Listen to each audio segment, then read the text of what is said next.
Here in the state of Florida, I wonder on the Tuesday primary coming up. We'll get to the general. I want to talk about that in a second. Lindsay, let me start with you first. I'll go to Matt. Matt's more of the inside, but anything that you are looking for or a prediction of what may surprise, like will Fishback do better because he's will Collins, or is it the conventional wisdom, Byron, Collins, Renner, and Fishback, Bobby Williams? I mean, you're looking down 30,000-foot view, Lindsay. What do you think on Tuesday? Well, number one, I think, and I've been saying this for weeks now, this primary is going to be very low turnout, very, very low. Yeah. So that's number one. Number two, it's got to be Byron. I do think we're going to be surprised at the split in the Republican vote. I think it's going to be very shocking. I think what part? I think Fishback's going to do a lot better because I think young voters like him. And young men particularly that feel like they don't have a future. And I think he really has resonated with them, especially with AI data centers and things like that. I really feel like that he's going to do a lot better, even though he's not going to win, but he's going to do a lot better. I think Fishback's going to do well with those that go to Star Wars conventions and Comic-Cons. Some of the people I like. Go ahead, Lindsay. I interrupted you. Could be, but those are the people too that are the young people. And then I do think that Collins and Renner are going to be, the people that are paying attention with Republican politics, those are their people, Collins and Renner. And so it's going to be very surprising to see the divide in the Republican Party. Yep. If one of them, if Renner or Collins had backed out of the race a month or two ago, it could actually have been a real fight. But now that everybody's still in, it's just not going to do anything. Bobby Williams is going to be nothing. What about these second-tier candidates like the Bobby Williams and other people? They're going to be nothing. That's my prediction. Matt? Well, here's the thing. I think we're forgetting the big factor: undecided. And I can't tell you how many people I've talked to who are undecided, and I see the same thing even online. I know you can make jokes about online, but you take a certain sample size and it gets to be real. Let's look at it this way. Even if only 25% of Republicans right now are undecided, that's a huge number. And to get back to what Lindsay was saying, I'm frustrated with the fact that Collins and Renner are both in. Because if you take away one of those guys, I think Donalds loses this thing. I don't think Donalds is going to get more than 42%. I would be shocked if he gets even general election or primary? Primary. I don't think Byron's winning the primary. He's winning. He'll win, but he won't get 50%. We're going to put forward a terrible choice, and he's going to lose to David Jolly by 2 to 5%. I'm just telling you right now. That's send your hate mail to me. I don't care. He's a terribly flawed candidate. Renner or Collins would not have had anywhere near as many future headaches as we're about to see Byron Donalds run into. If I'm Byron Donalds, I think Matt and I talked about this, but if I'm Byron Donalds, I would go to Fishback and say, dude, either you come out and endorse me or I've got a great lawsuit against you, because Fishback stepped into it when he claimed, I got a government whistleblower. Can I tell you something, folks? I can claim to be a government whistleblower, okay? I am not, all right? And so he came out, and I think there's an investigation going on with Corey Mills, we understand, but to throw Byron into the mix without any proof, and then somebody from the DOJ said, nope, that's not happening here. I think if I'm Fishback, of course, what are you going to sue Fishback? He ain't got any money. You mean like Trump supporters did with Ron DeSantis? Oh yeah, or Ted Cruz. I mean, this stuff happens, Ed. I mean, I'm just saying. I'm not saying you're wrong, but what Fishback is counting on, what Fishback's playing the short game. He knows that the last thing Donalds wants to do is even touch that or talk about it. Of course, he's going to dismiss it. All Fishback had to do was put enough doubt in voters during this early vote, so that by the time, I mean, even with just a few hours, he could have persuaded so many Byron Donalds votes, and then he picked those up, and he was just planning on that. One thing I'll give Fishback credit for is he's been very smart in his campaign with very specific targeted messaging, far better than anybody else. And I really believe that this is going to be so shocking with the primary. I think it's really interesting, all the undecideds, whether they're actually going to come out and vote. Because it's one thing to be an undecided voter. It's another thing to actually get off the couch and actually come in to the voting booth. So I think that's going to be very telling to see how many actual voters on the Republican side show up.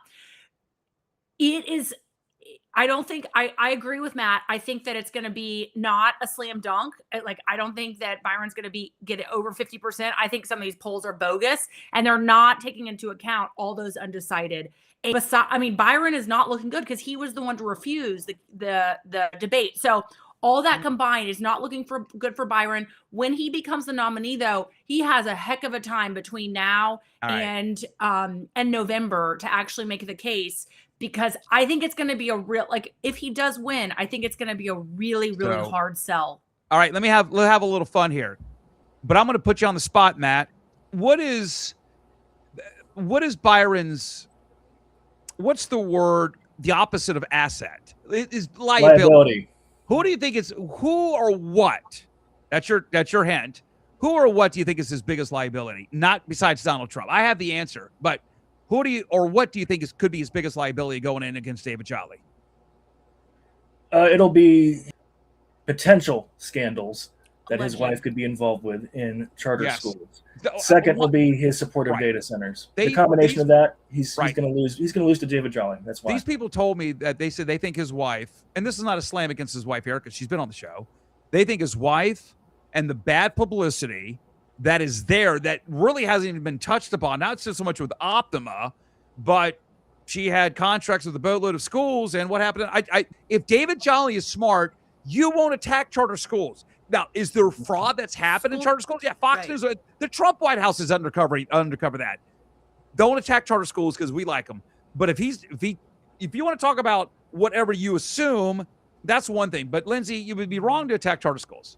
Yeah, agreed. Like, charter schools as a whole, they're not all equal. I think the real issue is a character thing, and that's what they will attack. I think that if David Jolly's smart, he will attack the premise of it, not necessarily the school choice. Because, I mean, if you remember, that's how DeSantis got elected, was all the African-American mamas who were like, no, I'm not going to vote for Gillum because I want school choice for my babies. So that put him, edged him out.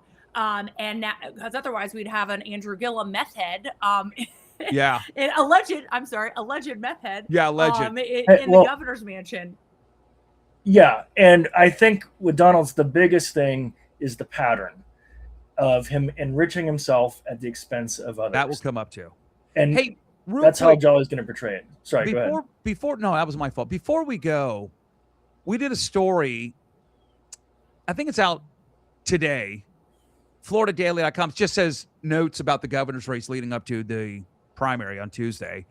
And we talk about Renner. Did you see what is it? The American Federation for Children. You know who they are, Lindsay? It's a school choice group. Mm-hmm. They came out and endorsed Byron. And the Renner people were on some of my Renner friends. I have Collins and Byron friends were livid because they say, well, Byron supported some of the education, but it was Renner that got it all universal. That, I mean, really put the icing, the M&Ms, the Oreo on the cake to make it really sell.